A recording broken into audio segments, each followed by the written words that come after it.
खबर झारखंड सरकार एक बार फिर शिव शंकर शर्मा की याचिकाओं को सुनने योग्य यानी मेंटेनेबल माने जाने के फैसले को सुप्रीम कोर्ट में चुनौती देगी।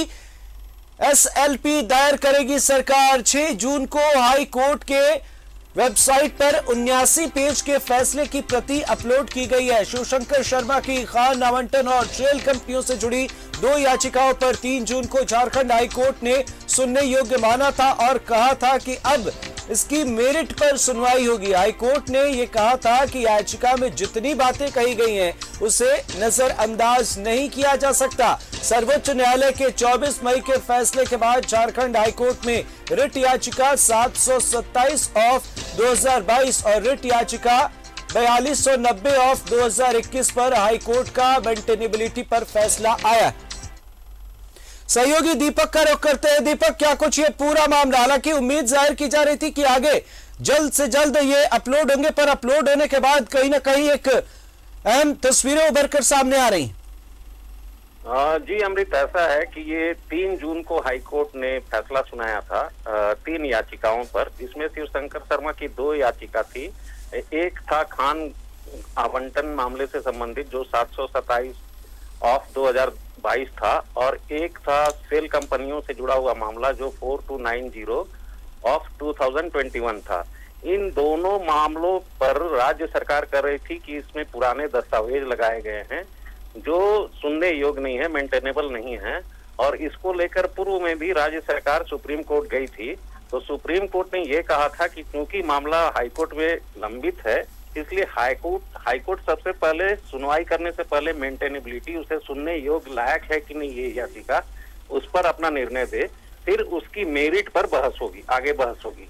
तो इसी मामले में 1 जून को पहली सुनवाई हुई थी चीफ जस्टिस रवि रंजन और जस्टिस सुजीत नारायण प्रसाद की अदालत में।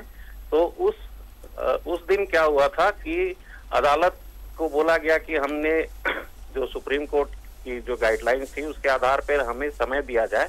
तो फिर 1 जून से 3 जून को फिर सुनवाई का डेट तय मुकर्रर हुआ और 3 जून को फैसला आया। और 1 जून को जो सुनवाई हुई थी उसमें फैसला सुरक्षित रख लिया गया था और उसकी आदेश की कॉपी जो थी 3 जून को अब मैंने सुनाई गई कि ये मामला जो दोनों शिवशंकर शर्मा की जो याचिकाएं हैं, खान आवंटन मामला और सेल कंपनियों से जुड़ा हुआ मामला, ये दोनों मेंटेनेबल है, सुनने योग्य हैं, क्योंकि इसमें जो दलीलें कोर्ट ने ऑब्जर्व किया कि जो दलीलें पेश की गई है वो गंभीर हैं।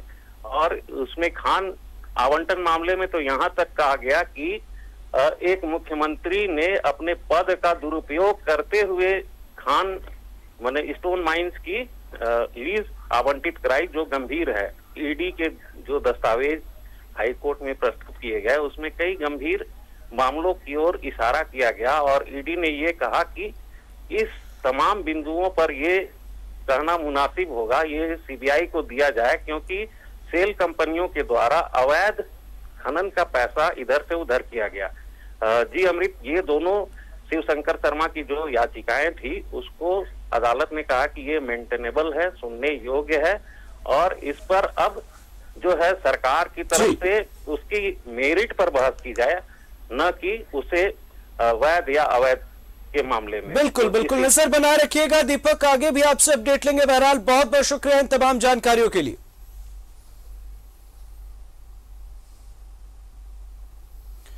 तो याचिकाओं को मेंटेनेबल माने जाने को लेकर यह मामला सामने आया सुप्रीम कोर्ट में। एमपी इसके लिए एसएलपी दायर की गई और 6 जून को हाई कोर्ट की वेबसाइट पर 79 पेज के फैसले की प्रति अपलोड की गई है, जिसके बाद खान आवंटन और शेल कंपनियों से जुड़ी 2 याचिकाओं को सुनने योग्य माना गया था। हाई कोर्ट के फैसले को राज्य सरकार सुप्रीम कोर्ट में देगी चुनौती। राजधानी रांची से अहम खबर है ये। शिवशंकर शर्मा की याचिकाओं पर हाई कोर्ट ने ये फैसला दिया था। याचिकाओं को मेंटेनेबल माने जाने को लेकर चुनौती का मामला।